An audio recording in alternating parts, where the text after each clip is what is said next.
ये कहानी ऑस्कर नाम के एक बौने लड़के के ऊपर आधारित है जो अपनी हवस मिटाने के लिए अपनी नौकरानी से लेकर अपनी पड़ोसी तक को पेल डालता है और उनको प्रेग्नेंट कर देता है। अब इसके बाद ऑस्कर और क्या क्या कारनामे करता है ये हम आज की इस एक्सप्लेनेशन में देखने वाले हैं। आज मैं जिस फिल्म को एक्सप्लेन करने वाला हूँ उसका नाम है द टिन ड्रम और ये फिल्म 1979 में रिलीज हुई थी। कहानी शुरू होती है और हम एना नाम की एक औरत को देखते हैं जो अपने खेत में काम कर रही होती है। तभी वहाँ पर जोसेफ नाम का एक आदमी भागते हुए उसके पास आता है और पुलिस से छुपने के लिए उसकी मदद मांगता है। तभी एना अपनी जादुई गुफा खोलकर उसमें जोसेफ को छुपा लेती है, पर जोसेफ भी एक नंबर का हरामी होता है और वो एना की गुफा में ही उसका गेम बजाना शुरू कर देता है। फिर पुलिस के वहाँ से जाने के बाद वो दोनों भी वहाँ से भाग जाते हैं और एक दूसरे के साथ रहना शुरू कर देते हैं। फिर एक दिन पुलिस जोसेफ को पकड़ ही लेती है, पर इससे पहले कि वो उसे मार डाले जोसेफ पानी में कूदकर वहाँ से गायब हो जाता है। अब कुछ लोगों का कहना है कि वो डूब गया और कुछ का कहना है कि वो भागकर अमेरिका आ गया जहाँ पर वो एक अमीर बिजनेसमैन बनकर ऐश कर रहा है।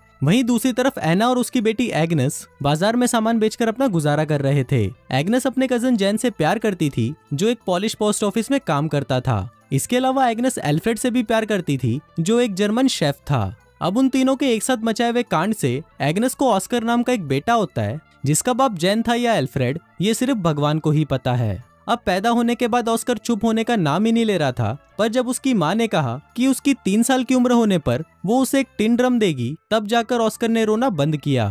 फिर 3 साल का होने पर जब ऑस्कर ने अपने बर्थडे पार्टी में लोगों को शराब पीते हुए और नंगा नाच करते हुए देखा तो उसने डिसाइड किया कि वो कभी भी बड़ा ही नहीं होगा और अपने इसी महान काम को पूरा करने के लिए वो सीढ़ियों से कूदकर नीचे गिर जाता है। और अब उसके बाद से ही ऑस्कर हमेशा के लिए 3 साल का ही रह जाता है। ऑस्कर कभी भी अपने टूटे हुए ड्रम को खुद से अलग नहीं करता और जब भी कोई उससे वो ड्रम छीनने की कोशिश करता है तो ऑस्कर इतना जोर से चिल्लाता है कि वो अपनी आवाज से कांच को भी तोड़ देता है। अब टाइम बीतता है और हम देखते हैं कि ऑस्कर अब 6 साल का हो गया है, पर ना तो वो बड़ा हो रहा था और ना ही वो अपने टूटे हुए ड्रम को छोड़ रहा था। और अगर कोई उससे वो ड्रम छीनने की कोशिश करता तो ऑस्कर अपनी आवाज से कांच तोड़ देता। अब ऑस्कर की इस पावर को देखकर डॉक्टर्स भी हैरान थे, पर ऑस्कर के परिवार को सिर्फ ये जानना था कि वो बड़ा क्यों नहीं हो रहा। दूसरी तरफ हम देखते हैं कि एग्नेस हर गुरुवार को ऑस्कर के साथ शहर जाया करती थी और काम के बहाने ऑस्कर को एक दुकान में छोड़कर वो जैन के पास जाकर उसके साथ घचाघच किया करती थी।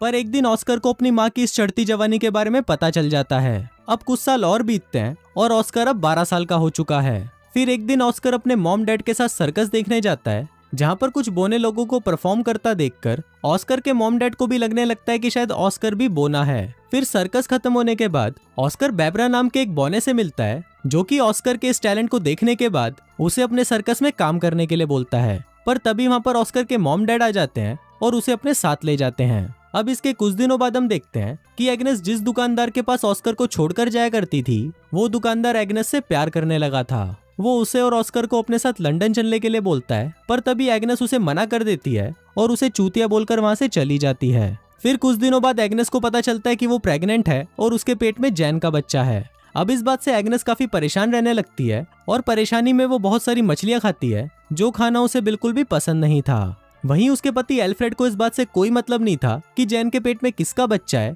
वो सिर्फ एग्नेस को खुश देखना चाहता था। पर क्योंकि ऑस्कर के पैदा होने के बाद एग्नेस को कभी भी खुशी नहीं मिली इसलिए वो उस बच्चे को जन्म नहीं देना चाहती थी और ज्यादा मछलियां खाने के बाद फूड पॉइजनिंग की वजह से उसकी डेथ हो गई।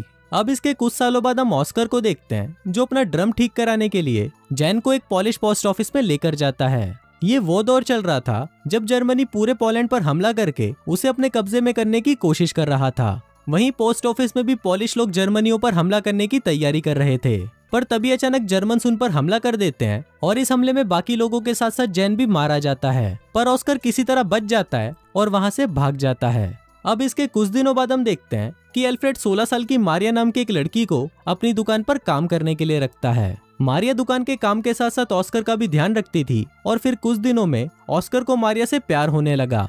ऑस्कर भी मारिया जितनी ही उम्र का था, पर मारिया को इस बात पर यकीन नहीं था और उसे लगता था कि वो अभी भी बच्चा ही है। फिर एक रात जब एल्फ्रेड किसी काम से शहर से बाहर जाता है तो ऑस्कर अपने अंदर की बढ़ती हवस को रोक नहीं पाता और वो मारिया के कंबल में घुसकर उसके साथ गचागच मचाना शुरू कर देता है। अब मारिया को भी इसमें मजा आ रहा था इसलिए वो भी ऑस्कर को नहीं रोकती। अब धीरे धीरे ऑस्कर उसके और करीब आने लगा, पर फिर एक दिन उसे पता चला कि मारिया का एल्फ्रेड के साथ अफेयर चल रहा है। मारिया एल्फ्रेड से बहुत प्यार करती थी, पर एल्फ्रेड सिर्फ उसका इस्तेमाल कर रहा था।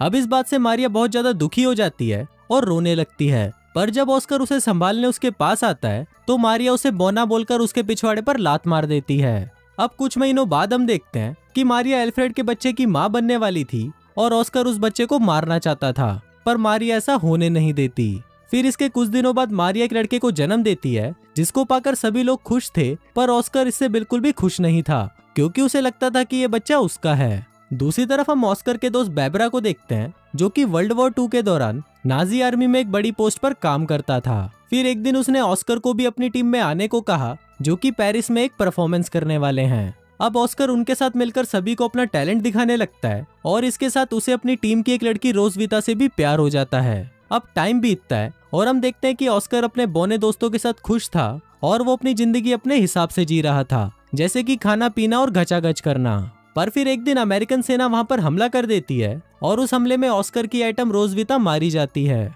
अब उस हादसे के बाद ऑस्कर वापस अपने घर आ जाता है और वहां पर वो मारिया के 3 साल के बेटे को एक वैसा ही टिन ड्रम गिफ्ट करता है जो कि उसे उसकी 3 साल की उम्र में मिला था। अब मारिया ऑस्कर के आने से बिल्कुल भी खुश नहीं थी, पर एल्फ्रेड उसके आने से बहुत खुश था और उसने ऑस्कर को उन लोगों से छुपा कर रखा जो उसका इलाज करने के लिए उसको हॉस्पिटल में भर्ती करना चाहते थे, क्योंकि एल्फ्रेड को ऐसा नहीं लगता था कि ऑस्कर एबनॉर्मल है। अब शहर में जैसे जैसे तनाव का माहौल बढ़ रहा था तो एल्फ्रेड को भी डर के मारे ऑस्कर और अपनी एक पड़ोसी लीना को अपने घर के बेसमेंट में छुपा कर रखना पड़ता था। इसके साथ ही एल्फ्रेड को अपने नाजी सिपाही होने का सबूत भी छिपाना पड़ता था।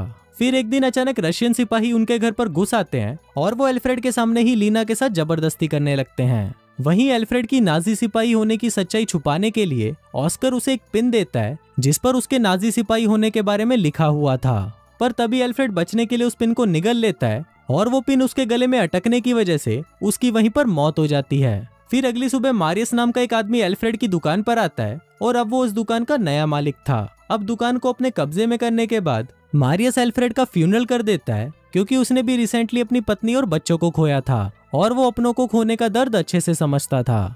वहीं एल्फ्रेड के फ्यूनरल पर ऑस्कर को भी समझ आ जाता है कि अब उसका इस दुनिया में और कोई नहीं है, इसलिए ऑस्कर अब डिसाइड करता है कि अब वो फिर से बड़ा होगा। फिर ऑस्कर अपने ड्रम को भी एल्फ्रेड के साथ ही दफना देता है, पर तभी कहीं से एक पत्थर आकर ऑस्कर के सर पर लगता है और वो वहीं पर बेहोश हो जाता है। फिर वहां मौजूद एक आदमी बताता है कि ऑस्कर अब बड़ा होने लगा है। फिल्म के लास्ट सीन में हम देखते हैं कि एना को छोड़कर सभी लोग उस शहर को छोड़कर चले जाते हैं, जहां ऑस्कर को अब पता चलता है कि उसकी चिल्लाने की शक्ति भी जा चुकी है। लास्ट में एना वहीं पर ही रह जाती है जहां से इस कहानी की शुरुआत हुई थी और इसी के साथ ही ये फिल्म यहीं खत्म हो जाती है।